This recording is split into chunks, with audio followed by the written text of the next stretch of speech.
Muchísimas gracias, Leti. Bueno, muy buenas tardes a todos, a todas, a todes. Realmente le damos la bienvenida a este momento que es el lanzamiento de un posgrado, una especialización en comunicación y derechos humanos, pero que para quienes vinimos trabajando en esta épica de la democracia es realmente un hito. Tenemos el privilegio de comenzar un recorrido después de muchos años de una tarea colectiva. Como, bueno, recién dijo Leti, soy Cintia Ottaviano, estoy dirigiendo este posgrado, lo fundamos y lo creamos porque después de 30 años de profesión en la gráfica, en la radio, en la televisión, y de hacer en paralelo la carrera académica, de pasar por la licenciatura, por la maestría, por el doctorado, y de haber sido defensora del público, noté que hay carencias en la formación de quienes somos profesionales en el campo de la comunicación, que muchas veces no nos damos el tiempo para reconocer las necesidades y las realidades de las otras personas y sobre todo de los colectivos históricamente vulnerados, de las mujeres, del colectivo LGTBIQ+, de las personas con discapacidad, de migrantes, de los pueblos originarios, y poder reconocer a las otras personas con sus derechos humanos es lo que nos puede llevar a profundizar las democracias a través de un tratamiento responsable en el marco del periodismo, pero también de la construcción de una comunicación inclusiva.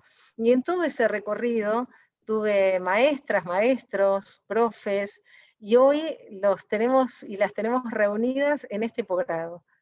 Desde mi punto de vista, por lo menos, los mejores y las mejores docentes están aquí en este posgrado de Comunicación y Derechos Humanos. La comunicación es un derecho humano, no es un negocio, y hoy tengo que agradecer profundamente al rector de la Universidad Nacional de Avellaneda, a Jorge Calzoni, porque en la larga noche macrista, en la larga noche del neoliberalismo y de la persecución, de la censura, abrió las puertas de esta universidad para que podamos construir colectivamente este posgrado. Y puso a disposición todo el conocimiento de la universidad. Está también Patricia Domench, secretaria de Investigación y Vinculación Tecnológica e Institucional. Está, por supuesto, Daniel Escribano, a cargo del Departamento de Ciencias Sociales. Está Leti Marrone, que vino trabajando cada milímetro para hacer posible este posgrado. Está la defensora del público, Miriam Lewin, con quien también hicimos sinergia para que las audiencias tengan la oportunidad de seguir formándose. Y hoy entonces, con esta gran clase inaugural con Dora Barrancos y Alba Rueda, que tendremos gramáticas irreverentes, una mirada desde la comunicación y los derechos humanos, damos paso entonces al comienzo de este posgrado. Te pido, Jorge, unas palabras para dar la bienvenida, si te parece. No, buenas tardes a todos, a todos.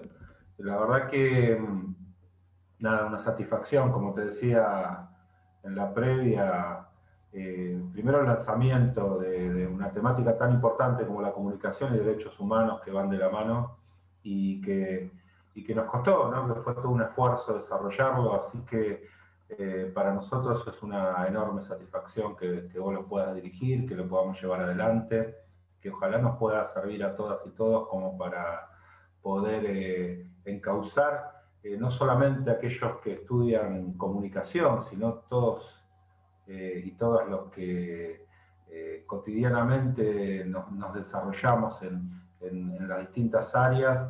Así que bueno, nada, no robarle más tiempo, creo que lo importante es escucharla a Dora, escucharte a vos, agradecerle a Miriam la presencia, a todos y a todos ustedes que están allí del otro lado, y ojalá que esto vaya tomando cuerpo y que con el tiempo seguramente va a adquirir una dimensión que tal vez no tenga medida, no tenga techo. Yo estoy seguro de eso porque conozco tu capacidad, conozco el esfuerzo, el empeño que han puesto en llevar adelante todo esto, porque aparte implica muchos trámites, implica muchas cosas, aprobaciones. Bueno, hoy está absolutamente todo hecho y la verdad que un agradecimiento muy especial a todos los que lo hicieron posible, ¿no? Que vos ya lo nombraste. Así que nada, simplemente bienvenidos a esto, y gracias por permitirme compartir nada menos que con Dora esta primera clase que seguramente va a quedar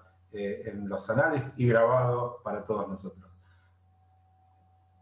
Muchísimas gracias, Jorge. Y sí, lanzamiento y no reconocemos techo, y también decías el esfuerzo, porque hay todo un camino administrativo, todo un camino de avales y de acreditaciones en el marco, por supuesto, de la CONEAU, del Ministerio de Educación, que son requisitos sine qua non para hacerlo. Y decía todo el conocimiento puesto también de la mano de Patricia Domench. Si querés dar un saludo, Patricia. Sí, buenas tardes a todos y todas. Sí, Cintia, con gusto. La verdad que es cierto, sabemos desde la UNDAV de todo tu trabajo, bueno, por supuesto tu experiencia y trayectoria, pero en lo que hace a este posgrado en particular, de todo tu esfuerzo que le pusiste, digamos, durante un largo tiempo para que esto pudiera concretarse. Y bueno, también agradecer a Leticia, a toda la gente de posgrado que en realidad han estado trabajando todo el tiempo, siguiendo el tema, y bueno, y también a Daniel, que se contribuyó desde el departamento, digamos, porque convengamos que todos los posgrados en la UNDAV tienen una relación con los departamentos de la universidad, con las disciplinas, digamos, que tiene la universidad, así que en este caso era el departamento que correspondía, y Daniel fue un impulsor también de este posgrado, así que agradecerles a todos, por supuesto al rector, que siempre contamos con el apoyo, digamos, para seguir con esto adelante.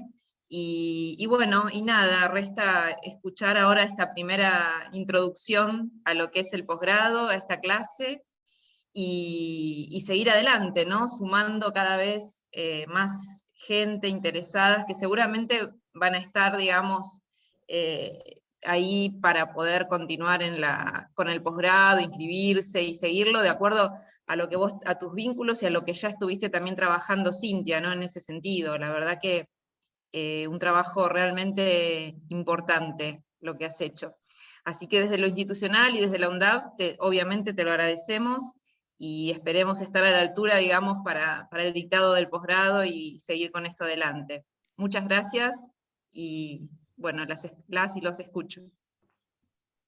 Muchísimas gracias, Patricia, y la verdad es que sí, venimos haciendo un recorrido desde el comienzo, Jorge. Yo recuerdo esos primeros encuentros, está Elena Calvín, que tenemos un amor y un cariño profundo por el periodismo y por lo que se hace en la UNDAV, primeras generaciones de universitarios y universitarias, un trabajo en la comunidad, y la importancia de este posgrado porque ya tenemos egresados y egresadas de Perio.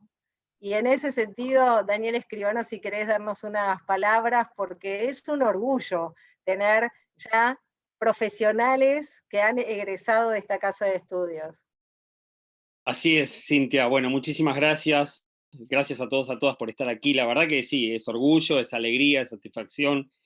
En esta semana tuvimos una colación de grados de casi 80 licenciados en periodismo, técnicos en comunicación, política y gestión. La verdad que esto es como un recorrido que va tomando una forma realmente maravillosa. Esta especialización seguramente va a ser un lugar donde muchos de nuestros graduados van a estar, van a aprovechar esta propuesta. Y bueno, lo poquito que uno pudo aportar, la verdad que uno se siente parte, y como dijiste vos, es un orgullo, y ver un plantel, es el Dream Team, digamos, ¿no? El equipo de los sueños de esta vinculación entre la comunicación y derechos humanos. También un orgullo, la veo ahí a Carolina Valderrama, Caro, también en nuestra carrera de periodismo marcó un camino con lo que tiene que ver con géneros, comunicación y cultura. Fuimos pioneros, la verdad estamos muy orgullosos. Y bueno, contar acá también con Elena como graduada y mucha gente interesada la verdad es una gran satisfacción. Así que por supuesto, muchísimas gracias. Sabemos del esfuerzo tuyo, Cintia, de Leticia, de Patricia, de Jorge también, porque esto se terminó de gestionar en el medio del tsunami que estamos viviendo, ¿no? O sea que todo costó el triple, y ya está, estamos acá, milagro. Gracias a Miriam también, por supuesto, porque Miriam Lewin y la Defensoría del Público tiene mucha relación con nuestra carrera, Miriam. Creo que nuestra carrera de periodismo, quiero decir algo muy breve, nada más. Nuestra carrera es hija de la Ley de Servicios de Comunicación Audiovisual. Es así, se creó en ese esquema. Y bueno, y me acuerdo que con Cintia, el primer día que entró en funciones en el anexo del Congreso, en una oficinita, fuimos a saludarla, a tratar de, bueno, empezar un camino, y bueno, y acá creo que también es producto de todo eso. Así que muchísimas gracias, admiración, y por supuesto vamos a estar acá muy atentos a lo que ocurra. Gracias. Qué hermoso recuerdo, Daniel. Mira, la primera reunión fue por la coalición con una comunicación democrática, y después, te acordás, claro, con decanos y decanas de las facultades de Perio. No teníamos absolutamente nada en lo material, pero teníamos toda la convicción que nos siguió uniendo, que nos siguió fortaleciendo, y que hoy nos encuentra. Realmente, cuando yo digo que están los mejores profes y las mejores profes que tuve a lo largo de este recorrido en aulas formales e informales, es porque así ha sido, y querer entregar esto hoy y ponerlo en movimiento para quién sabe cuántos egresados y egresadas contaremos, es una concreción importante, ¿no? Porque podemos recibir mucho, pero es más importante lo que tenemos para dar. Y en ese sentido, la Defensoría del Público de Servicios de Comunicación Audiovisual, hija de la Ley de Servicios de Comunicación Audiovisual, qué hermoso reconocernos como hijos e hijas y tratar de ser pródigos y pródigas en ese sentido. La actual defensora Miriam Lewin le da un impulso a este posgrado fundamental. Miriam, bienvenida.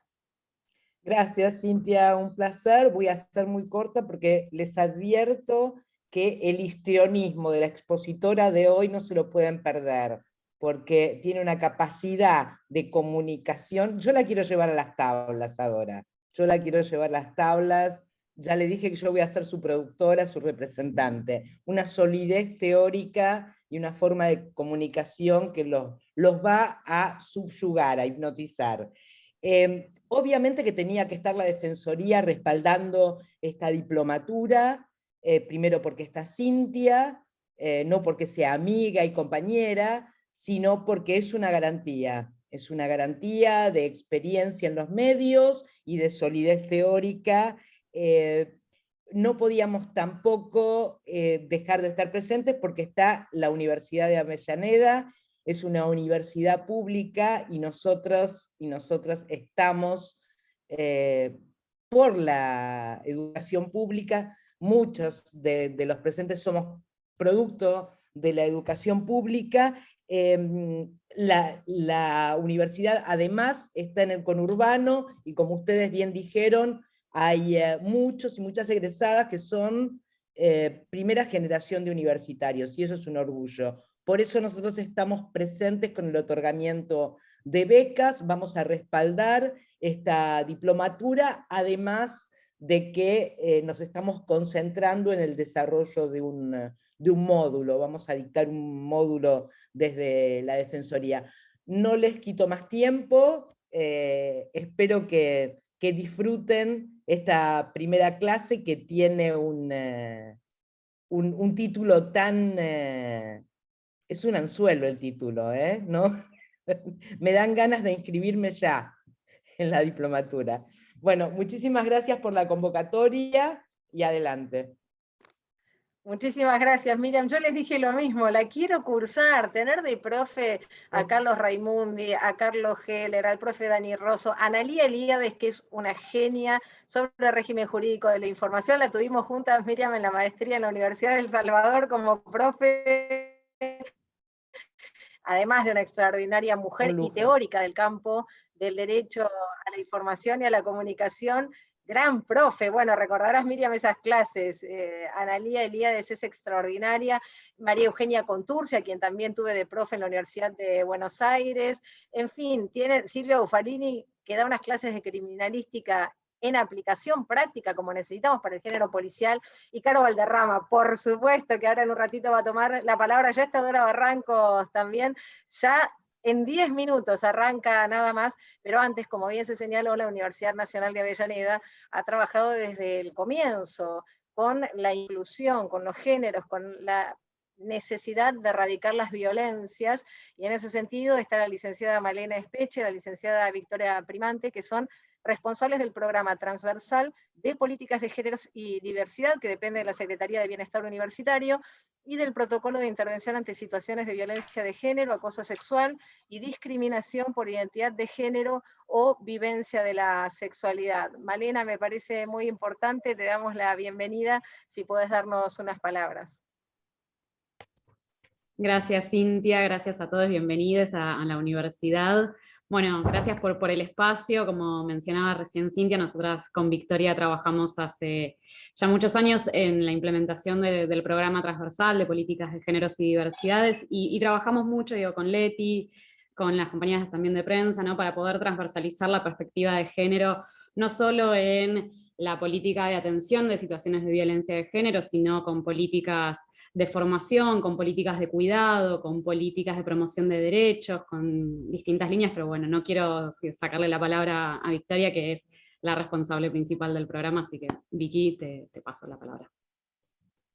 Gracias, Male. No, tampoco es la idea extendernos mucho porque entendemos que lo importante es escucharla a Dora hoy. Gracias, Cintia, por la presentación, gracias por la invitación a participar de esta actividad. Felicitaciones por esta inauguración de esta carrera. Entendemos que es todo un logro, así que felicitaciones, ojalá la disfruten mucho. Y como decía Male, me parece que es importante empezar a gestar estas ofertas en el área de posgrado para darle una continuidad a lo que la universidad ofrece y propone tanto en términos académicos como en términos institucionales y políticos, ¿no? La mirada que la universidad ofrece al tratamiento y a la transversalización de la perspectiva de género en todos sus claustros, en todos sus ámbitos y a través de la implementación de distintas políticas, con lo cual me parece que nos complementa en ese sentido y nos permite y nos aporta distintas miradas para enriquecer la discusión, así que nuevamente celebro esta experiencia y mucha suerte con lo que sigue. Muchísimas gracias, Vicky. Nos vamos cediendo la palabra y me encanta porque esta es la intención de este posgrado. Nos sabemos en una construcción colectiva, nos sabemos con una intención muy clara en la disputa en el campo de la comunicación. Queremos seguir dando la batalla cultural y por eso creamos este posgrado. No hay forma de profundizar las democracias si no es a través de la construcción de una alfabetización comunicacional y también de una corregulación que por ahora es bastante insuficiente en la Argentina. Y veníamos mencionando el trabajo de la Universidad Nacional de Avellaneda en la búsqueda de la inclusión, y por supuesto que la profe Caro Valderrama, que se viene con este primer encuentro de gramáticas irreverentes, una mirada desde la comunicación y los derechos humanos. Querida Caro, yo te agradezco profundamente. Fuiste mi profe también en clases en la UNDAV que se llenaban de gente y cada vez más, y es lo que venís haciendo y es lo que necesitamos. Multiplicar es también nuestra tarea. Ya la veía Alba Rueda por allí, Dora Barranco, yo les dejo un beso enorme porque como telonera ya tengo que ir entregando la palabra cuando faltan 5 minutos nada más. Les quiero dejar todo el entusiasmo para quienes no se sumaron a esta especialización de comunicación y derechos humanos, lo hagan. Queremos nuevas narrativas, queremos altos grados de responsabilidad a la hora de comunicar, nos consideramos actores decisivos y decisivas en el campo, como les decía, de la comunicación. No queremos más prácticas ni lógicas fordistas de la comunicación, mercantilistas, clasistas, machistas y etnicistas, que lo único que hacen es generar exclusiones. Aquí lo que venimos a hacer es a incluir y colectivamente. Caro Valderrama, te paso la palabra, casi como si fuéramos profesionales de los medios de comunicación, son las 18:55 en estos últimos minutos, para arrancar puntuales, como también tenemos que aprender en la Argentina, respetando la posibilidad de palabra de cada una de las personas. Un cariño enorme, un agradecimiento eterno a Dora, a Alba, a Jorge y a todo el equipo de la Universidad Nacional de Avellaneda, de puertas abiertas siempre, de la comprensión de la comunicación como derecho humano y no como un mero negocio. De eso se trata, democratizar la comunicación y desalambrar, que en eso estamos. Un gran abrazo y Caro, todo tuyo. Bueno, muchas gracias. Tenemos que tener el programa de radio juntas, Cintia. Gracias.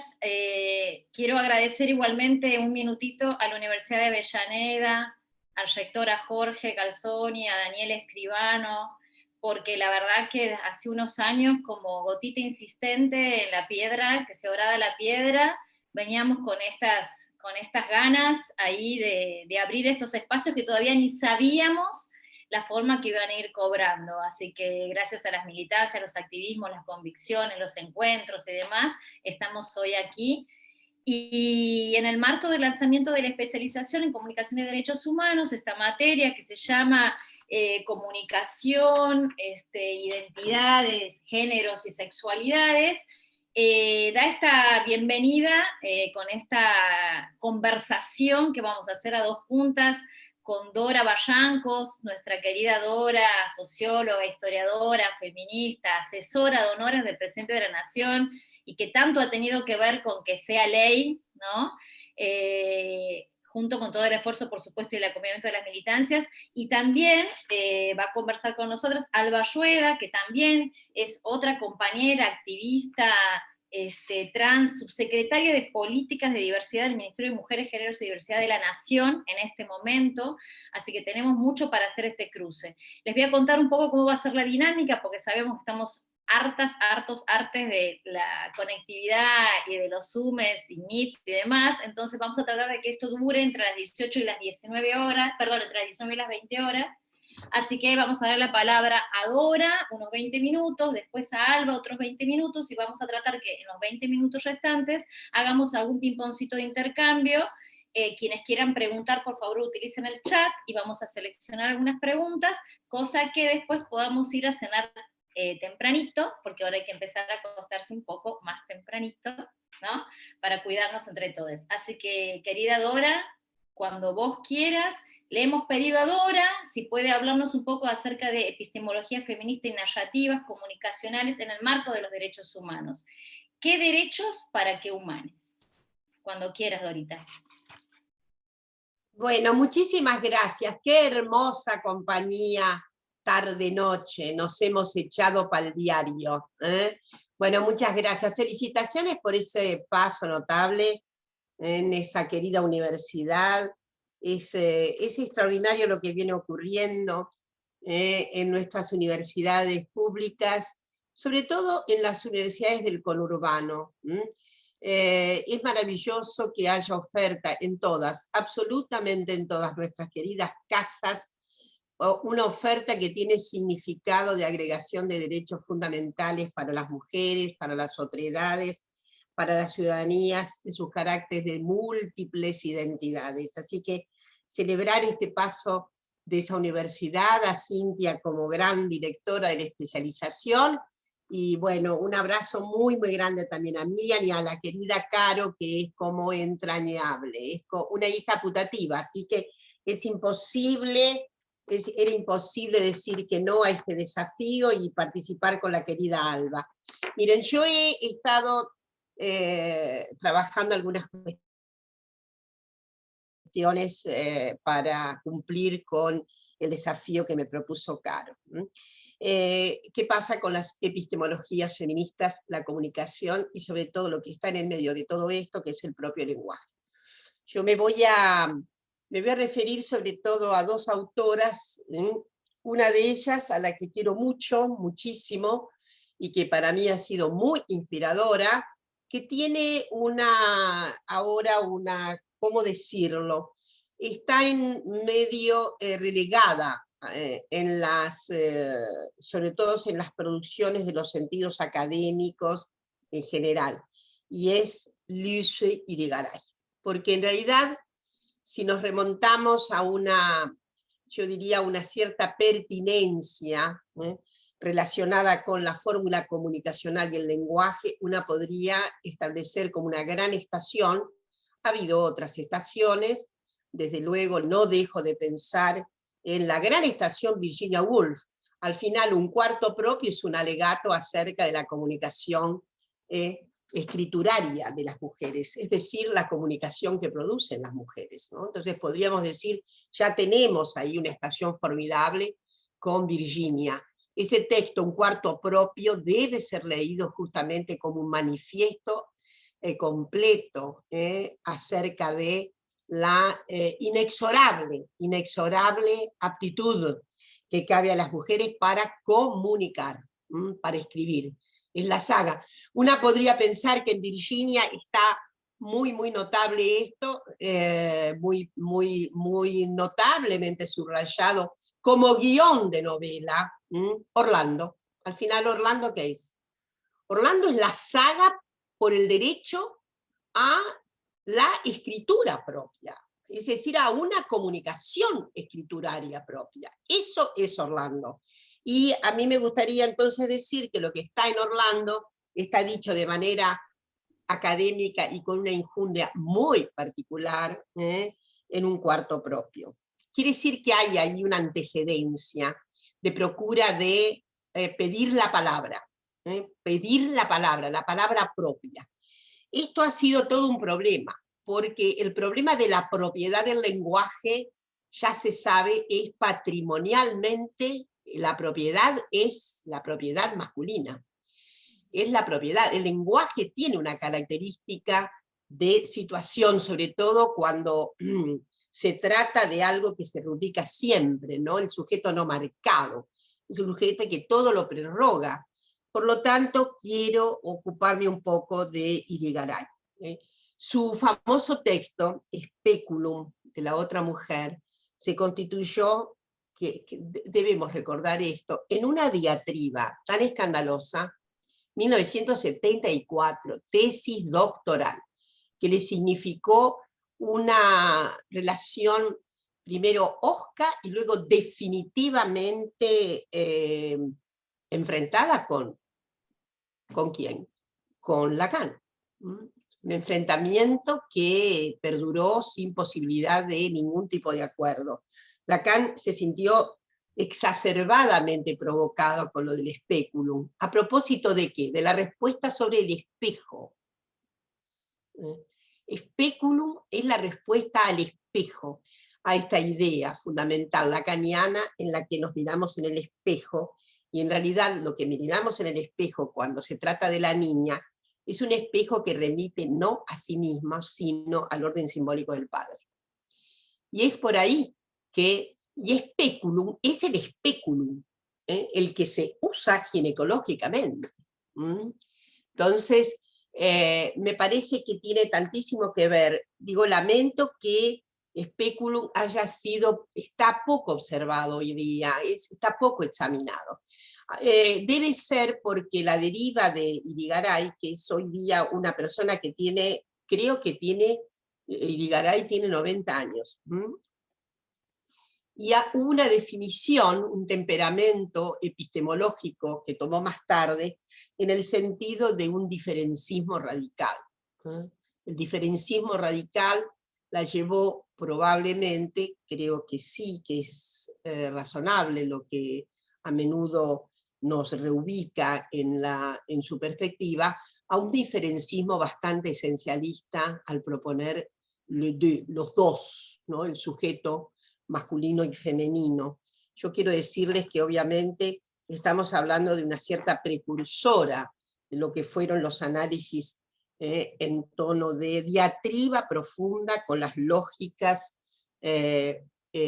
fundamentales, falogocéntricas, esa es la expresión que además ella usó y que corrió obviamente mucha tinta a propósito de figuras que luego estuvieron bastante cerca, no exactamente en la misma cantera, pero no puedo dejar de pensar en Derrida, no puedo dejar de pensar en el propio Deleuze, a propósito de la factura fundamental que significa la caracterización de una cultura, de una perspectiva, de un lenguaje, un lenguaje que al final es el que nos torna sujetos.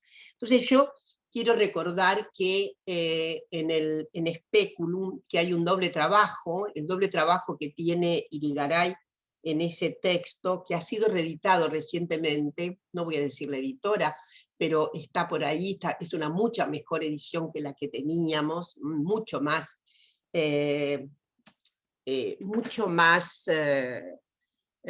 trabajada como traducción.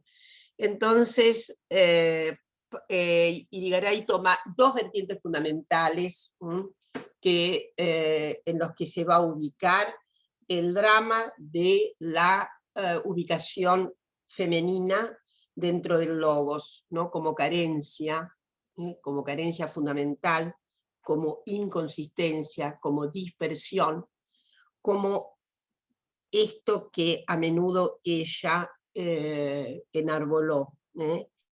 El sexo que no es el sexo, el uno es el sexo masculino. Entonces hay inclusive una inducción de carencia, es por reducción del otro al yo, uno, que es la figura masculina. Entonces, en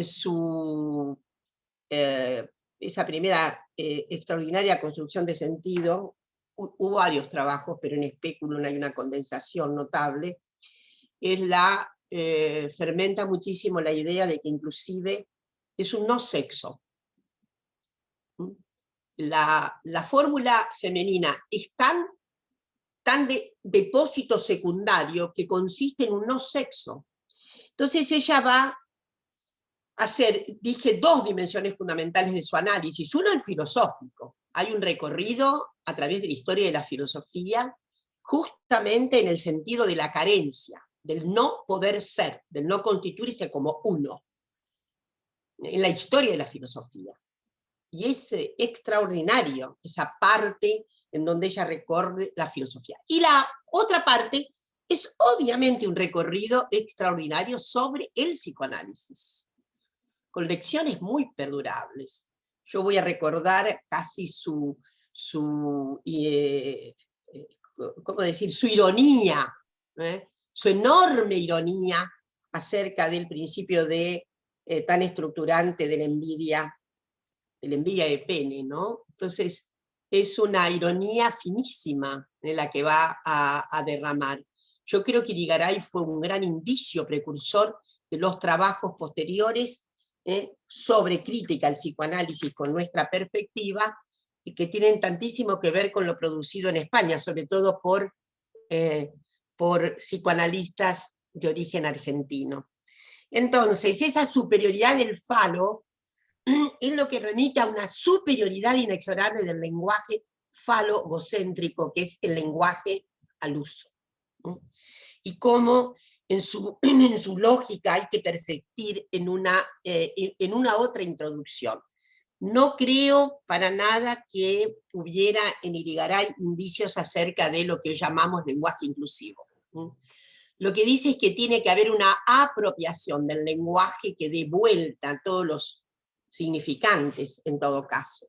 Yo voy a leer un pequeño párrafo acerca de esta cuestión recuperatoria fundamental del cuerpo. A menudo yo digo que la segunda ola del feminismo puede tener un carácter reducido en una expresión que, sin embargo, para mí sintetiza toda la saga. Y es: las mujeres decidieron recuperar sus cuerpos. Esa es la gran saga. Y esa tarea recuperatoria del cuerpo, encuentro, digo, en Irigaray algo así completamente fundador. Entonces ella tiene una frase en la que dice: ¿cómo decirlo lo que nos está ocurriendo? Que de inmediato somos mujeres, que no necesitamos ser producidas como tales por ellos, que siempre hemos sido sin su trabajo, y que sus historias constituyen el lugar de nuestra deportación. No se trata de que tengamos un territorio propio, sino que su patria, su familia, su hogar, sus discursos nos aprisionan en espacios cerrados, en los que no podemos seguir moviéndonos. Pero aquí hay una indicación fundamental, a diferencia de otra gran autora que quiero tratar rápidamente, porque no tengo tanto tiempo. Entonces, sí, una deriva importantísima de Irigaray fue la constitución de un feminismo de la diferencia a ultranza. Hay algo muy interesante, de todas maneras, en las posiciones de Irigaray. El exceso de ser incuantificables, el deseo y la sexualidad femeninas, dice una autora, tienen como un exceso extraordinario.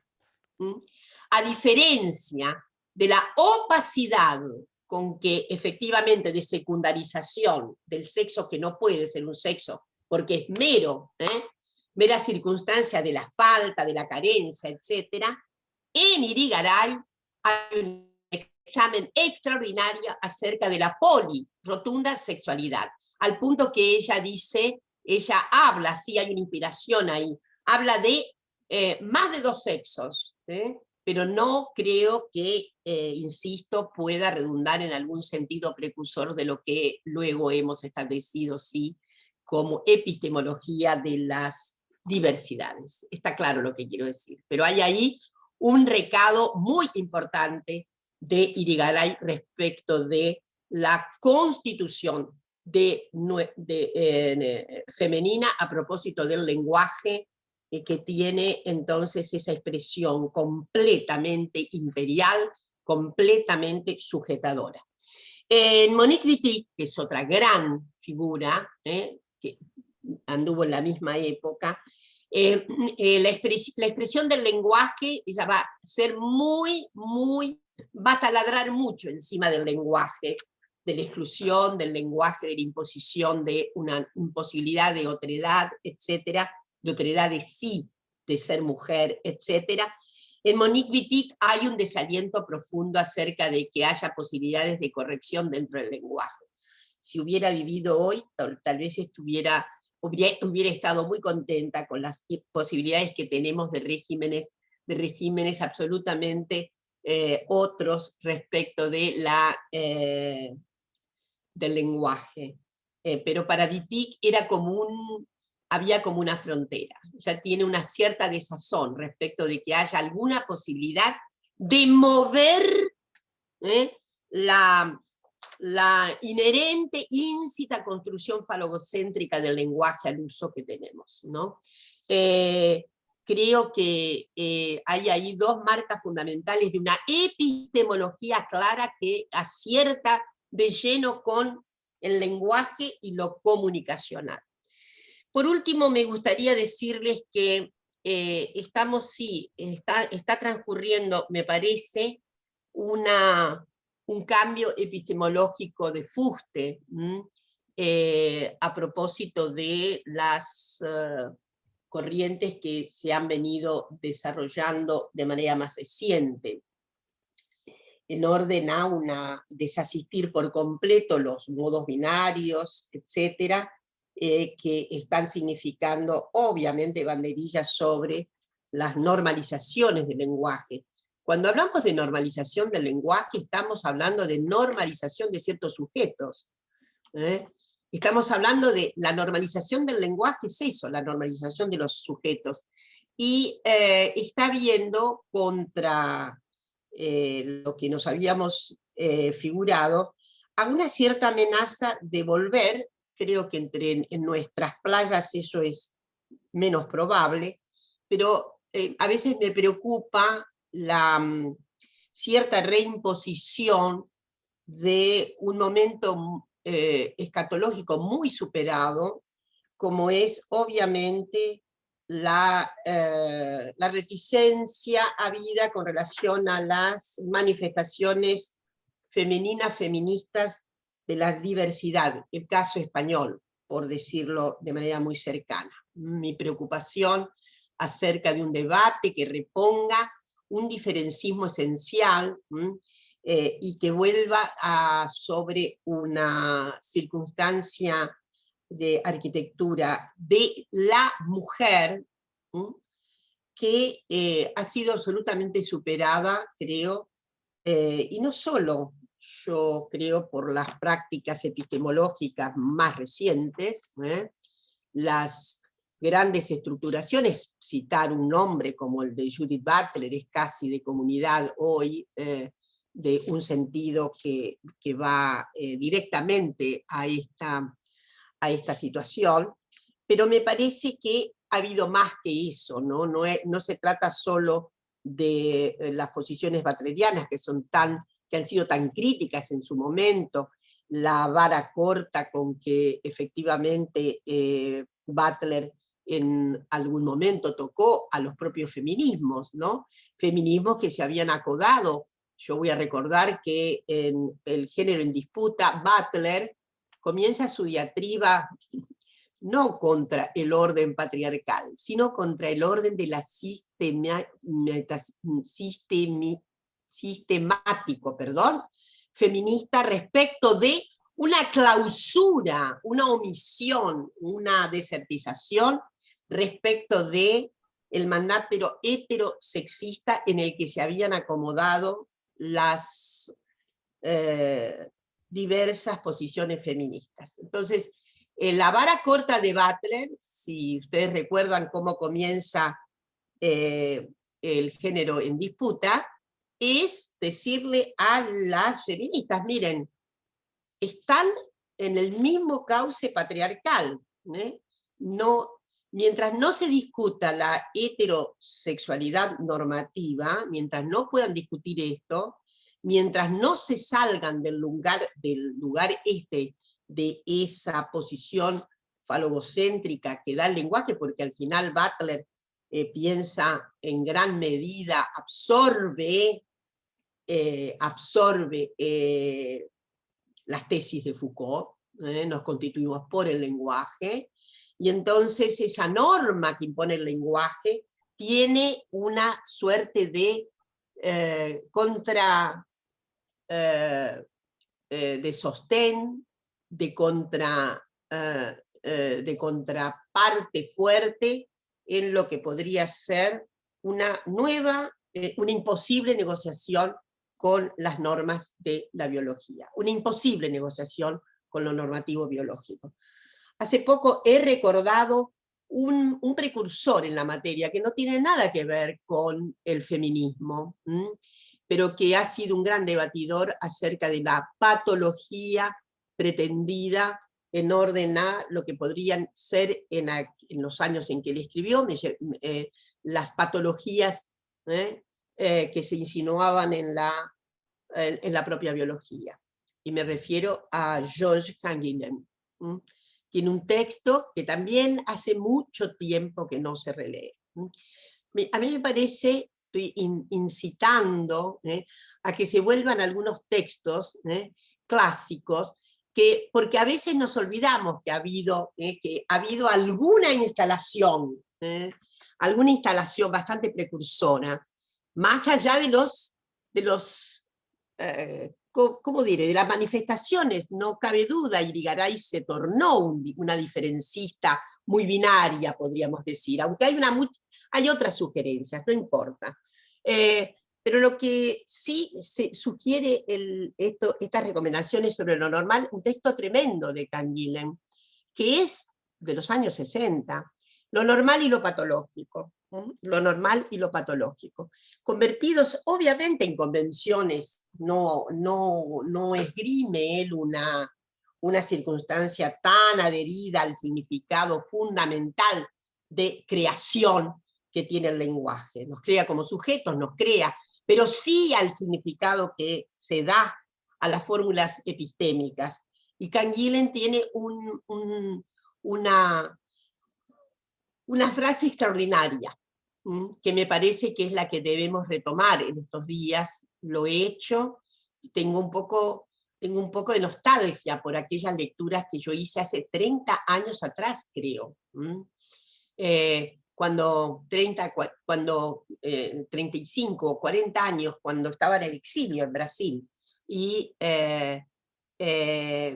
lo que señalo es que este texto es un texto precursor, un texto con el que debatía y hablaba mucho Foucault, Georges Canguilhem, lo normal y lo patológico.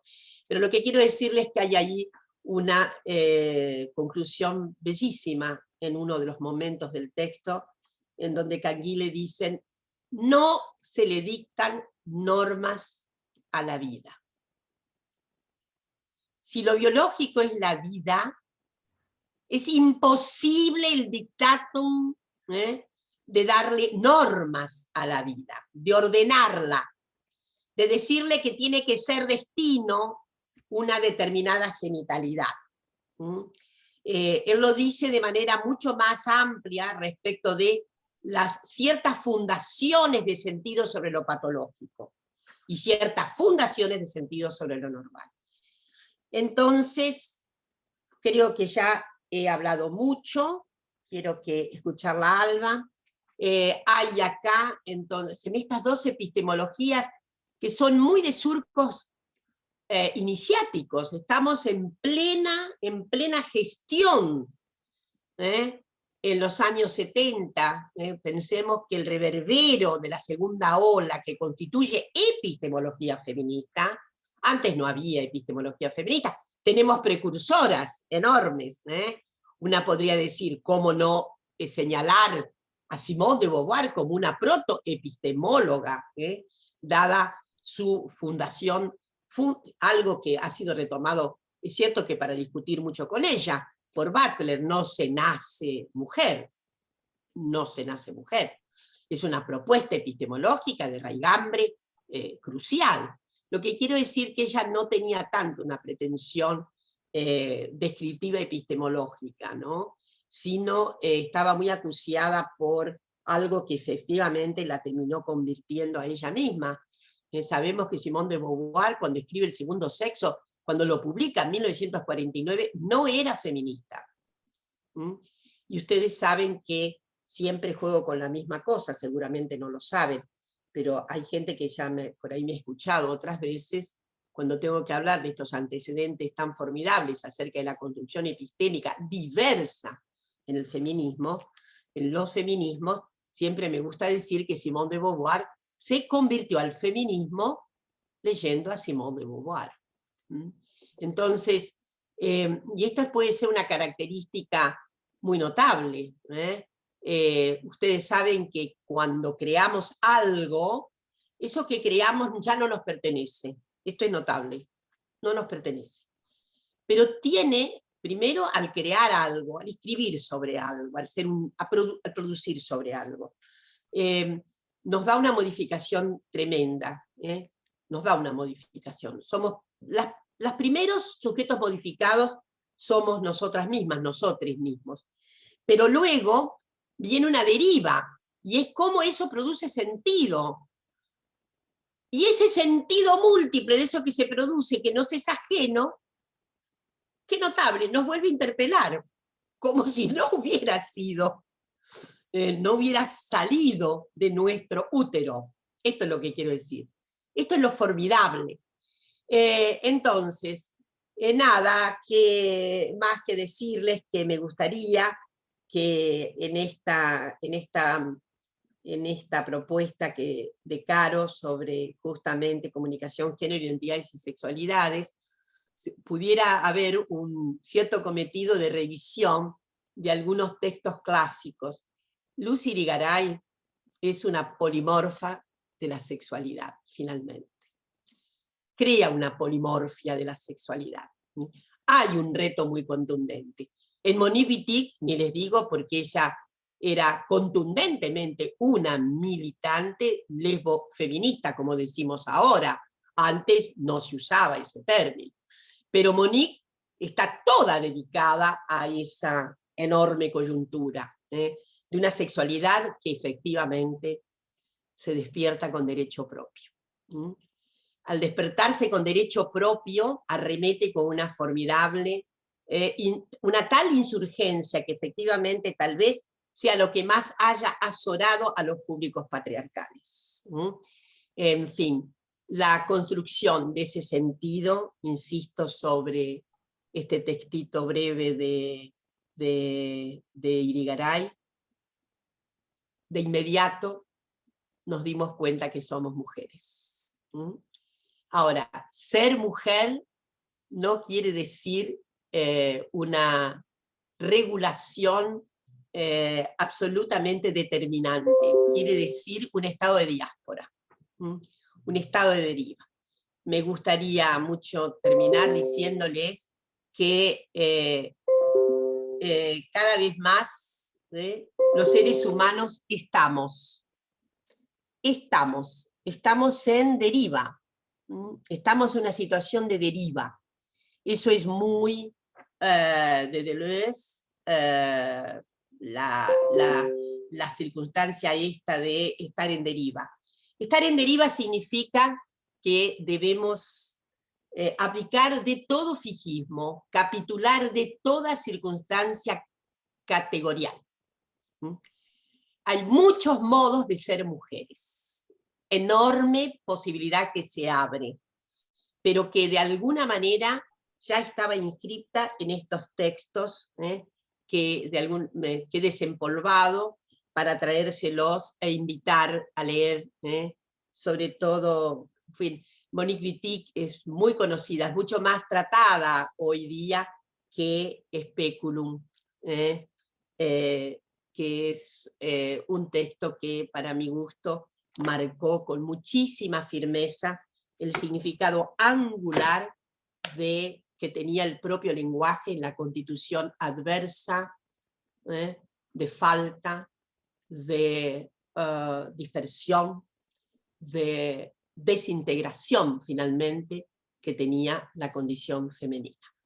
Bueno, cuestiones y cosas, algo me ha dicho por ahí Cintia. Ahora, Dorita, vamos a darle el pie en un momentito a Alba y después hacemos los intercambios. Muchas gracias. Y tenemos un texto de Irigaray en la materia, así que vamos a dar estos cruces fantásticos que vos acabas de señalar aquí. Así que bueno, gracias. Cintia, ¿quería decir algo ahora antes que presente a Alba? Claro, primero, bueno, un agradecimiento extraordinario, Dora. Te dejo una pregunta que Laura Ahmed además acompaña, que vos decís que nos constituimos por el lenguaje, ¿qué lectura haces de las resistencias al uso del lenguaje inclusivo? Seguramente Alba también va a poder aportar un punto de vista hacia el final, cuando entren las preguntas sobre esto.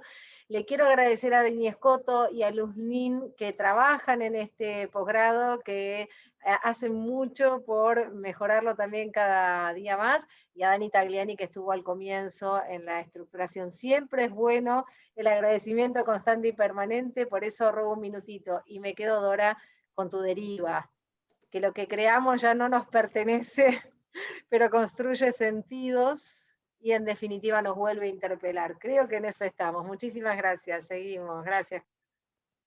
Bueno, gracias Cintia, gracias Dora. Bueno, y ahora vamos a escuchar a Alba Rueda, repito, activista, trans, subsecretaria de Políticas de Diversidad del Ministerio de Mujeres, Géneros y Diversidad de la Nación, una compañera de los activismos, y tomando un poco lo que decía Dora y lo que hemos compartido y pedido a Alba que prepare para ahora, para esta conversación, pensaba en esto de las narrativas comunicacionales, pero que transforman y que intervienen en vidas concretas, ¿no? Y cómo hay determinadas vidas que son leídas desde los binarismos, y de esto, de alguna manera, bloquean la posibilidad de proyectos propios y autónomos. Y me acordaba, Alba, de aquel libro, haciendo un cruce con lo que nombraba Dora recién, de la gesta del nombre propio del 2005, creo que es, editado por las Madres de Plaza de Mayo, en donde estaba este trabajo que hizo Luana Berkins junto con Josefina Fernández, ¿no? También esto, ¿no? Del nombre propio. Así que bueno, te pasamos la palabra, Alba querida. Gracias. Bueno, muchísimas gracias, Caro, muchísimas gracias a todos los compañeros. Muy buenas tardes, casi noche, ahora ya acercándonos a este pronto invierno, inminente invierno, ya empieza a oscurecer mucho antes. Y la verdad es que estoy muy contenta de estar aquí con virtualmente en la Universidad Nacional de Avellaneda, acompañando esta presentación de la especialización de Comunicación y Derechos Humanos para ustedes, para los profesionales de la comunicación. Yo quiero agradecerles a todos, pero principalmente a Dora 10 veces por haber hecho estas menciones de estos entrañables libros que trajiste. Querida Dora, de verdad, apagué la cámara en un segundo y como estamos en una virtualidad rara, me fui corriendo a traer mis libros también.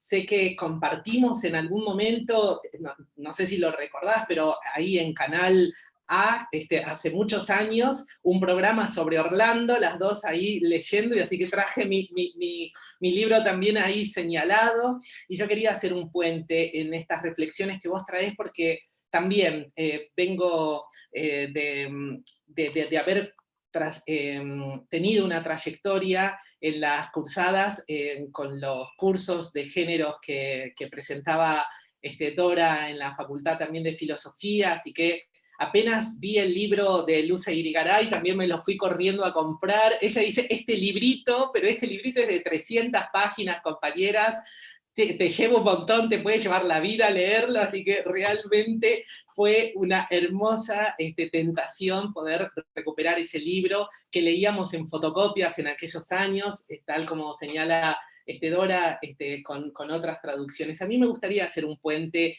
en esta reflexión que trae, así que antes de pasar a mencionar también a nuestras traviarcas argentinas, a nuestras lecturas latinoamericanas que nos posicionan frente a lo que es el hecho de la comunicación como un desafío social, político, institucional, y de nuestra sociedad, también de nuestra cultura, yo quería recuperar también este enorme librazo que es Orlando, donde uno de los ejes que trae es, yo abrí casual, y no es casualidad, porque lo leí muchas veces a estos pasajes, a los que hablan sobre los momentos en los que Orlando cambia de traje, ¿no? Y dice que son símbolo de algo escondido más adentro. Y además esto que está escondido más adentro está inserto en el texto a través de la temporalidad. Yo creo que esto que menciona Dora acerca de la identidad, de las identidades, del no nacer mujer y el devenir, ese devenir es un devenir temporal en nuestras culturas, en nuestras sociedades, y realmente me parece muy oportuno poder recuperar este libro de Orlando para poder pensar y repensar nuevamente que investir determinados cuerpos, determinadas constituciones sociales en los momentos de nuestra historia, significa también poner en relevancias jerarquías, asimetrías, modos de existencias que tanto hemos aprendido en esta reflexión de Virginia Woolf, que no hace otra cosa que presentar justamente su apuesta, ¿no? Una apuesta de emancipación respecto a lo que es la finitud de estas sustancias que son los cuerpos, las identidades, pero esta finitud atravesada por el tiempo. Recupero también la línea de Luce Irigaray para decir que efectivamente a veces tenemos una lectura sobre más esquemáticas, ¿no? La primera ola, la segunda ola, la tercera ola del feminismo, y Luce, cuando hace esa reflexión acerca de la diferencia sexual, que coincido plenamente en esta lectura que señala Dorita, que es realmente una marcada base en la diferencia sexual, pero que permite pensar también en el momento histórico en el que se sitúa, pensar lo que es la constitución de nuestras subjetividades, de las subjetividades de las mujeres, y realmente creo que uno de los puntos más estimulantes para pensar también ese pensamiento que no es unívoco, que no es dogmático, que se sitúa también quizás en la frontera ya entre la segunda y la tercera ola, que es pensar los efectos discursivos y simbólicos de la diferencia sexual, cómo nos ubica no solamente en el plano de la reproducción de tareas, que hoy podríamos decir tareas de cuidado, podríamos enmarcarla dentro de otros ámbitos, quizás más llevado a la distribución del trabajo, a la reivindicación de derechos de igualdad, sino también pensar, sobre todo sustantivamente, ¿no? Lo que es el significado y los efectos de nuestros discursos a partir del esquema de la diferencia sexual. Así que me parece como realmente recuperar las dos líneas, ¿no? La línea también donde ella reafirma el eje de la diferencia, pero también que ella sugiere que efectivamente hay que pensar esta diferencia en los efectos discursivos que tienen en nuestra cultura. Y esto creo que es un poco el eje para poder traer una reflexión acerca de quizás de lo que pudimos llevar adelante a lo largo de estos tiempos. Tuvimos el privilegio social, cultural, quienes tenemos 40, más de 40, de haber podido ver cómo este desarrollo teórico se ha puesto tan robusto a partir de los años 90 con Butler, y principalmente a partir de la sugerencia de la performatividad y todo lo que fue la instalación de estos ejes temáticos que hacen a repensar las líneas conceptuales. Y me parece bien oportuno algo que menciona Dora, ¿no? Pensarla a Luce en su momento histórico, y pensarla también de la mano y en diálogo con una gran filósofa como nuestra querida compañera Monique Wittig, lesbiana, filósofa, feminista, que junto con Adrienne Rich plantean esta cuestión no solamente de describir el escenario de la diferencia sexual, sino también cómo estas asimetrías tienen que ver con una matriz de desigualdad pensada en el binarismo de género. No solamente no se nace mujer, sino también hay un mandato heterosexual de una concepción binaria que nos ubica en un determinado lugar.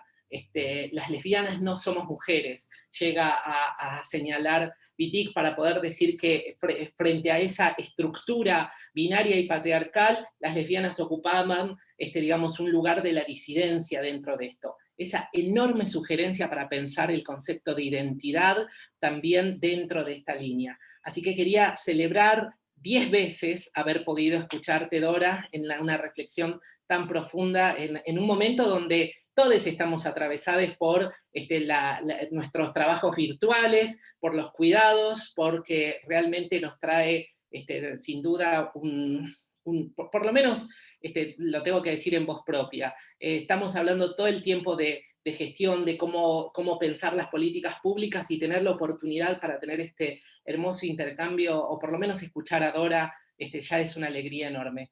Yo quería traer en esa clave quizás nuestros desafíos más recientes, los desafíos de las políticas públicas frente a esto, ¿no? A las coyunturas, a los tiempos, quizás en la propuesta transfeminista más radical, ¿no? No pensar en los universales de manera sustantiva, no pensar justamente en los universales de manera sustantiva, cómo reflexionar, cómo llevar adelante una reflexión política que hable justamente de les sujetes, ya de manera que abarque también nuestros recorridos históricos, nuestras coyunturas, nuestros territorios, lo que implica asumir también las intersecciones de nuestro feminismo, ¿no? La territorialidad, la racialización, las diferencias a partir de lo que son principalmente la variable de etnia, de clase, de raza, la pobreza,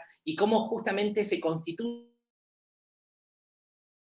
muchos de estos casos públicas a partir de lo que es poder pensar los transfeminismos. Transfeminismos que pueden tener mucho que ver con estas coyunturas, con coyunturas de este cambio de paradigma de un Estado que pensaba en sujetos sustantivos, en un tipo de ciudadanía, a pensarnos bajo representaciones mucho más estructuradas en nuestros territorios, en nuestra historia, en nuestros desafíos sociales y culturales. Y en eso surge también el derecho de la comunicación. Yo creo que realmente el derecho a la comunicación está enmarcado dentro de este paradigma que recupera, y eso lo dijo además la ley de medios de comunicación.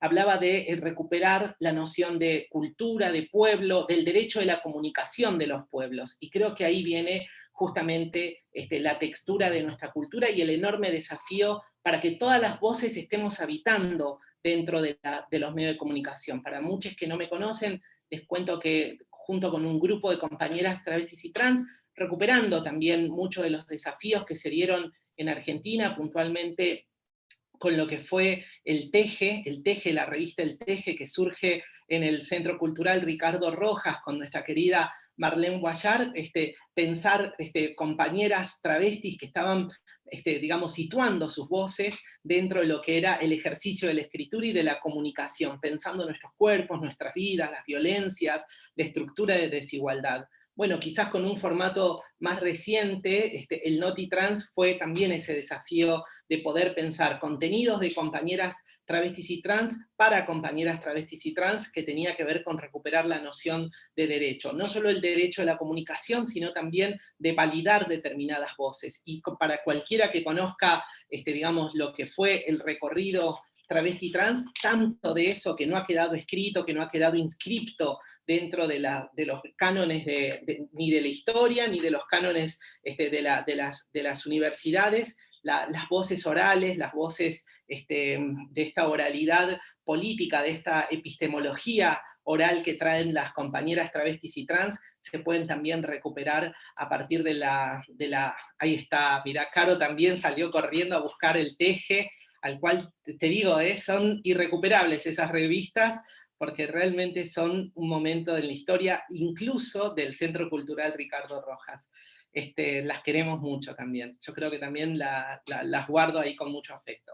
Y lo que decía era eso, que son bajo nuestras, digamos, estos desafíos de pensar la comunicación y de pensar a los sujetes como parte de la comunicación humana. Creo que sin duda es un desafío también de instaurar estas voces válidas y legítimas dentro de lógicas de mercado. Creo que ahí también viene a pensarse el eje de la paridad de los géneros, la paridad de todes dentro de los ámbitos de la comunicación. Es decir, el desafío de pensar la comunicación en términos plurales, diversos, significa también poder abarcar una normativa compleja que hoy se instaura en una tensión.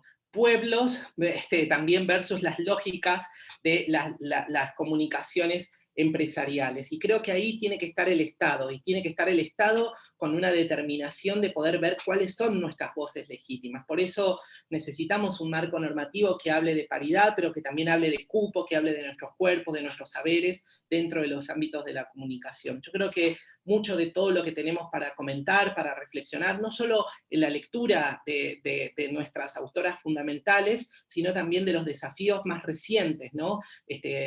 Digamos, Susi Shock, tantas compas que reflexionan en una oralidad, en un modo de hacer una filosofía, un pensamiento, una epistemología mucho más reflexiva de los transfeminismos, de las teorías trabas, a partir de lo que significa nuestros propios saberes situados, que no tienen otra pretensión que buscar modelos emancipatorios para nosotros, que sean justamente una apuesta democrática para la pluralidad de voces. Así que bajo esa consigna abrazo, y creo que un espacio como este no puede servir otra cosa que no sea para la reflexión de nuestros propios proyectos que se inscriben en modelos de país, que también debaten con modelos empresariales, pero que sin duda tienen la fortaleza de ser, digamos, validados por todos los movimientos sociales, el de las mujeres, el de las diversidades. Así que celebro profundamente poder compartir con ustedes esta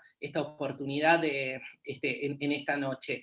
Y también de vuelta a saludarles a todos, a Cintia, a Caro, a Dora, a todos ustedes, porque realmente me dieron aparte la oportunidad de escuchar una reflexión tan profunda como la que trajo Dorita. Muchas gracias, compañeros. Muchas gracias, Salva querida. Bueno, yo siempre digo querida porque, bueno, y querida es porque gente que forma parte del horizonte afectivo y militante, ¿no? Aquí hay un par de preguntas, no sé si alguien más si quieren ir escribiendo, porque recuerden que vamos a ser lo más puntuales posibles, que hemos prometido que vamos a estar o'clock ahí en el horario. Así que, no sé, Cintia, leo tu pregunta. Cintia le escribía a Dora y decía, que bueno, que Alba también puede responder, por supuesto, dice: Dora, como señalaste, nos constituimos por el lenguaje. ¿Qué lectura haces de las resistencias al uso del lenguaje inclusivo? Bueno, muchas gracias, Cintia. Efectivamente, esa plataforma extraordinaria, nos constituimos por el lenguaje, felizmente no es mía, es una, como sabemos, es una larga constitución de sentido que es pre-Foucault, Foucault, gran sintetizador, pero bueno, es una amalgama en la que él consiste en ser el gran sintetizador, porque nos constituimos por el lenguaje, y además basta ver la historia de la especie, La especie solo se puede constituir en copresencia, que es a través del lenguaje, no hay otra posibilidad. Ahora estamos en una situación extrañísima de falta de copresencia, ya ven cómo estamos en plataforma, ¿no? Y yo digo que, bueno, la especie se está resintiendo un poco, porque hemos sido sujetos de copresencia, es imposible, y la economía extraordinaria es la de la invención del lenguaje, que es fantásticamente, economiza todo, absolutamente todo. No digo economiza porque es efectivamente es su vertedero, es la subjetividad, y es la propia interpretación. Bueno, yo creo que las animosidades y animadversiones que tiene el lenguaje inclusivo son a ver, hay diferentes figuras, algunas tienen más fuste, otras no tienen tanto fuste. Me refiero a los sistemas de locución que por ahí percibimos, ¿no? Hay mucha gente que está asustada porque vas a saber qué daños le produce a la lengua. Entonces, como si la lengua no fuera una total producción de sentidos a lo largo de los tiempos, en fin, con unas averías y unos dispositivos notables, ¿no?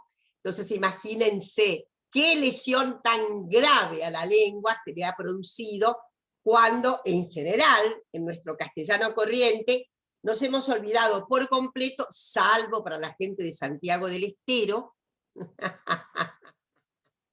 y en general para ciertas cuencas, en donde sigue habiendo un dominio arcaico de las fórmulas complejas del idioma, sobre todo ahí donde es necesario la utilización del verbo haber. Nosotros ya no usamos en nuestra comunicación corriente, yo he visitado, tal, ¿no? Pero efectivamente ahí donde hay una cuenca más preservada, en todo caso, preservada en términos, porque ahora hay se puede ver también una profunda colonización de la renovación del lenguaje. En suma, yo creo que hay gente que, en fin, que está como custodia del lenguaje, vas a saber por qué, por un mandato profético, no se entiende muy bien. Y además hay alguna gente que con muy, yo diría, suberudición, ha propuesto que el lenguaje inclusive en la Argentina es un invento de laboratorio de jóvenes de clase media del Pellegrini y del Nacional.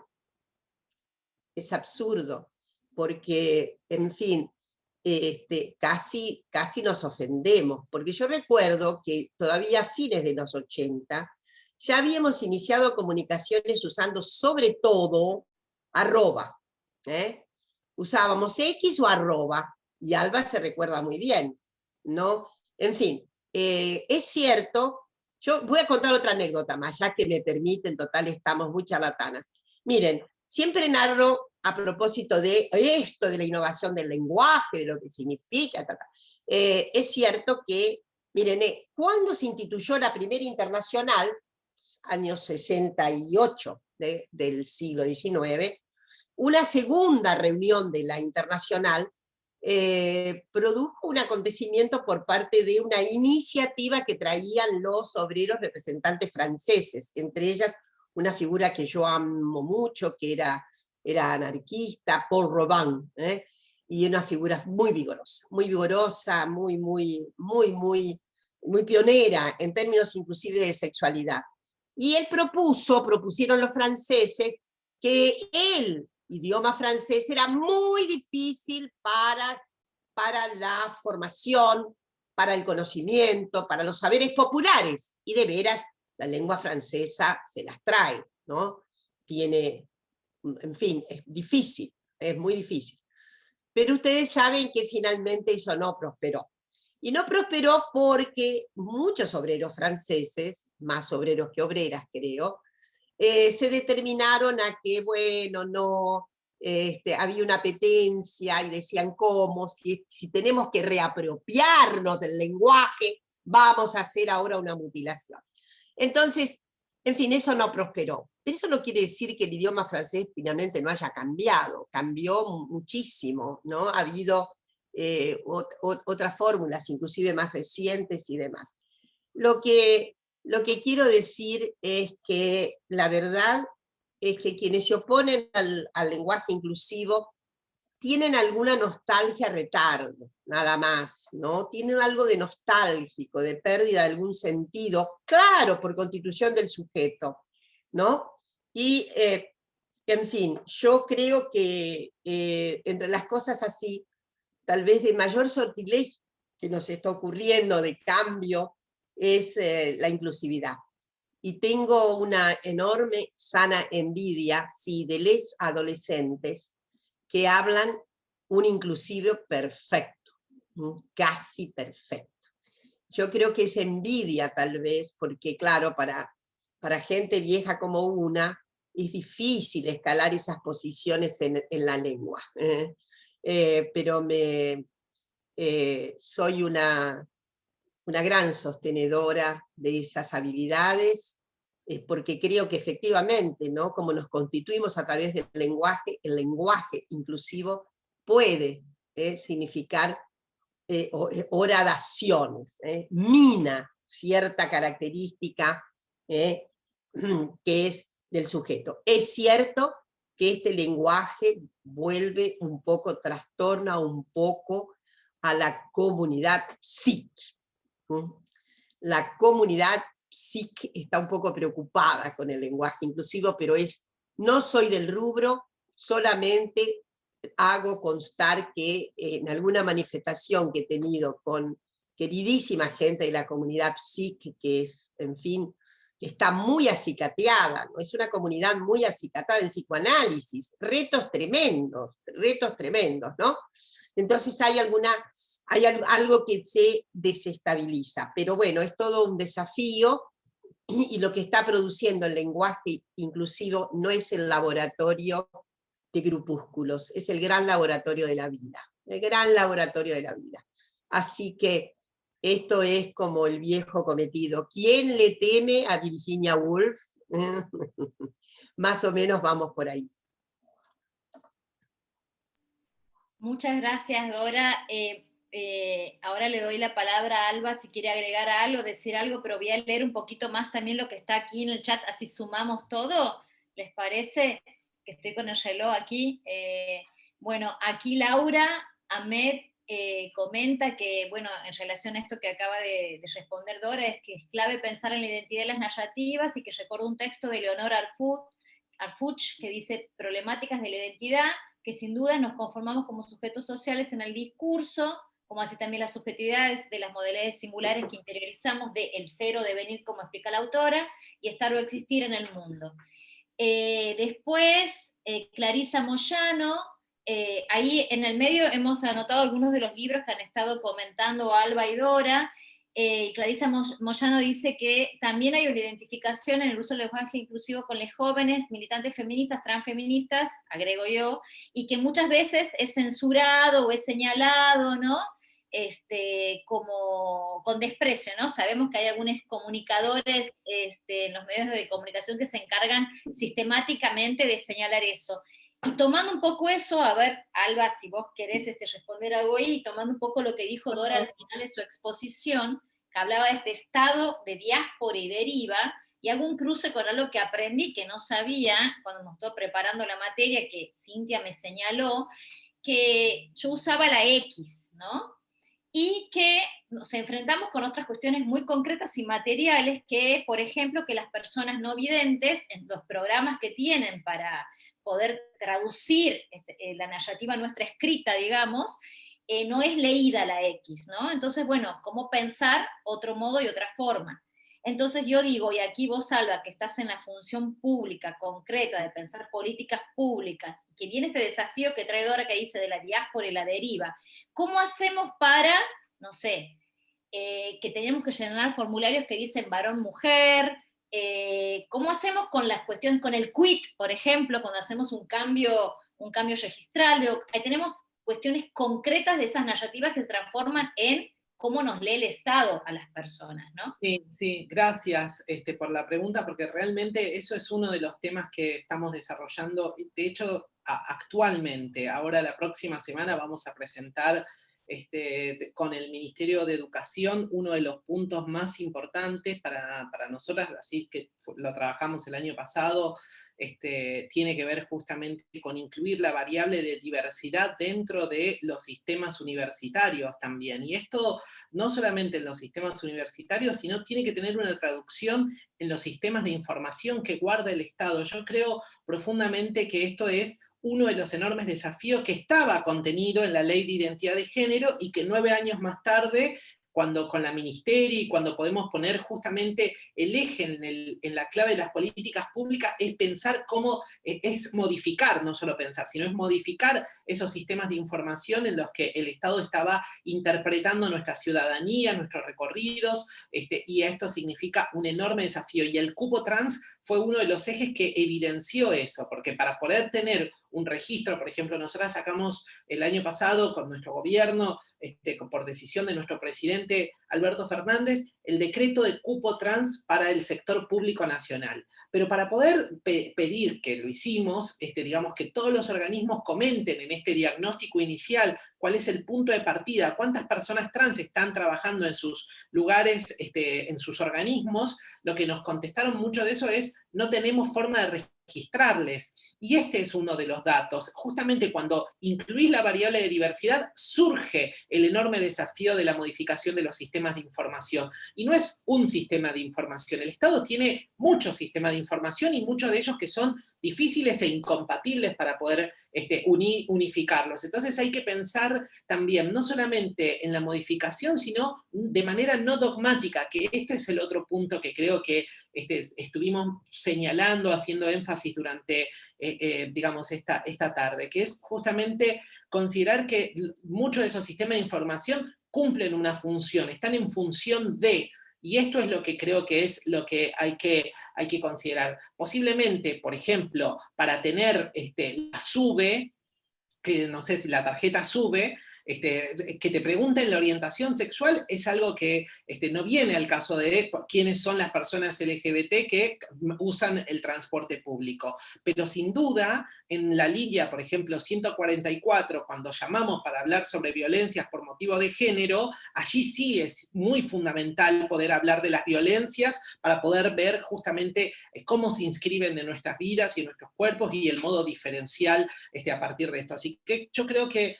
uno de los grandes puntos con el uso del lenguaje inclusivo, con la ley de identidad de género, con todo el desafío de lo que implica hoy pensar las políticas públicas, es resituar el enorme desafío del Estado que hoy, que es resituar, digamos, políticas públicas en la clave de diversidad. Y cómo el cupo fue uno de las puntas de lanza para poder problematizar gran parte de estos sistemas de información. Y creo que es uno de los ejes. Solamente voy a señalar ahí, voy a ahora poder decir que es algo que decir, que jóvenes impulsan y lo traen al lenguaje inclusivo dentro de los espacios escolares. Y uno de los cambios de Dora y el uso del lenguaje inclusivo es porque realmente en los espacios educativos es fundamental el lenguaje inclusivo. Es un llamado también a otros compañeros de esa misma comunidad educativa para saber dónde, por lo menos en este momento, quiénes están, digamos, de qué lado estamos trabajando y de qué lado estamos conviviendo. A mí me pasó, digamos, como a tantos compañeros LGBT, crecer en escuelas donde realmente la expresión de nuestras identidades, de nuestro cuerpo, estaba totalmente vedado, y poder tener el anclaje de escuchar a algún profe que habla con lenguaje inclusivo, algún compañero que puede hacer este llamado, te aseguro que crea por lo menos la atención de decir, uy, quizás allí hay un aliade frente a las violencias, y creo que es fundamental tener esta reflexión, no solo en términos abstractos, sino también en términos concretos. ¿Cuál es el ejercicio que podemos activar para desactivar las violencias? ¿Cómo nos cuidamos? ¿Cómo creamos comunidad todavía? Y este es uno de los puntos que quisiera subrayar en el uso del lenguaje inclusivo. Buenísimo, estamos ya llegando, estamos ya sobre el horario que hemos prometido que vamos a cumplir, y aquí como moderadora de esta palabra, quiero agradecerles, no sé si quieren agregar algo más, decir algo más, o ya cerramos. Dorita, ¿vos querés decir algo más? No, que ha sido una velada preciosa, velada ya en todo el sentido, porque la temporalidad es de velada. Y bueno, nada, cuidarse mucho, la situación está muy, muy grave. Entonces, por favor, abandonen cualquier vocación de riesgo frente a la situación, ¿no? Nada más que eso, agradecerte muchísimo, queridísima Caro, a Cintia tiene razón, todavía todo el ordenamiento público ha habido una mejora. Yo quiero dar una noticia de esas que no cunden, no, ni los zócalos. Ustedes saben que el Banco Central, siempre lo pongo como ejemplo porque ha dado pasos extraordinarios. El Banco Central, esa base material tan impenetrable del Estado argentino, ha dado pasos notables. No solamente tiene todo un observatorio, políticas generalizadas, en fin, todo. Tiene cupo trans y tiene además una guía de lenguaje inclusivo, que debe ser absolutamente usada. Eso no está, obviamente, en las grandes manifestaciones que constituyen noticias en nuestro país. Y si esto fuera poco, el Banco Central, perdón, no me paga para esto, consideren que es absolutamente una función ad honorem, pero me interesa mucho recalcar esto porque es justamente una estructura bastante pétrea del Estado argentino. Y ha rematado con algo. Ha sacado una resolución hace unos meses en la que indica que toda la banca que se desempeña en la Argentina no puede hacer tipos de reclamos, difusiones, propagandas con biases sexistas. ¿Lo sabían? Bueno, esto es, yo creo que un síntoma de los cambios que necesitamos. Así que bueno, Cintia, en fin, un abrazo enorme, y Ida Caro, que es efectivamente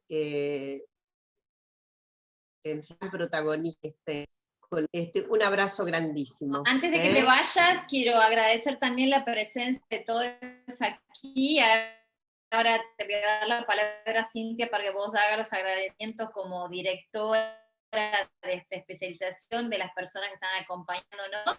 Todo de esto, primero que convoca porque la inscripción todavía está abierta, y por otro lado es que saber que tenemos un montón de trabajo en relación a la comunicación pensada de los derechos humanos, que desborda lo que son solamente los medios de comunicación. Digo, para tener un futuro. Cintia, cuando quieras. Gracias. Bueno, muchísimas gracias. Qué lujazo, Alba, Dora, de verdad, qué honor enorme, y nuestro agradecimiento que será eterno. Leerles rápidamente porque es muy importante también la participación que han tenido. Leticia, que dice clarísima, Alba. Clarisa, que dice que está tan arraigado el lenguaje falocentrista, que no conocía el concepto así expresado hasta hoy, que mi título universitario expedido por Universidad Pública en el 2012 dice abogado. Y Laura dice, bueno, un lujo total, gracias por el espacio y tan enriquecedora clase inaugural. Y luego esto, fíjate, también está acompañado por Cristina Coronel, que dice que los títulos también, su título dice locutor nacional y abogado, machista 100%. Bueno, Olga, que se quiere inscribir para el posgrado, así que ya estaremos en comunicación, Olga Prietro. Y el agradecimiento de Leticia, que dice, tengo una hija que ha incorporado el lenguaje inclusivo de 31 y otra menor de 23 que lo rechaza. En el trabajo, los comunicados oficiales no son inclusivos por orden superior, pero entre compañeros y compañeras sí se usa. Así que verán que es fundamental ver, ¿no?, la praxis de la teoría que nos han acompañado y las necesidades que todavía tenemos aquí en la Argentina. Por eso es que existe este posgrado, porque todavía tenemos muchísimo por aprender, por reaprender, por inventar y por crear y soltar como dijo por allí también Dora. Un abrazo enorme, y la atención que han tenido, la veo a Miriam, a Jorge, a Daniela, a Patricia, a Elena, quienes comenzamos esto a las 6:30 de la tarde, estamos, Leti, súper enganchadas y quisiéramos más. Pero bueno, ya vendrá. Y Alba, te quiero agradecer un montón algo, porque hemos trabajado mucho en la universidad con lenguaje no sexista, lenguaje inclusivo, también en RTA, pero nunca había hecho esta reflexión, a pesar de la labor, de lo que mencionaste. La palabra como aliada, en el sentido de que alguien, cuando decimos todes, está pensando, ahí tengo un aliade. La verdad, te lo agradezco profundamente, porque ahí es donde terminamos de comprender de qué se trata, ¿no? Cuando decimos nos constituimos identitariamente a través del lenguaje. Muchísimas gracias, me encantó. Bueno, queda oficialmente inaugurado el posgrado de especialización y comunicación y derechos humanos. Merece un aplauso y un saludo también así para las personas con discapacidad que nos pueden escuchar. Muchísimas gracias, gracias totales.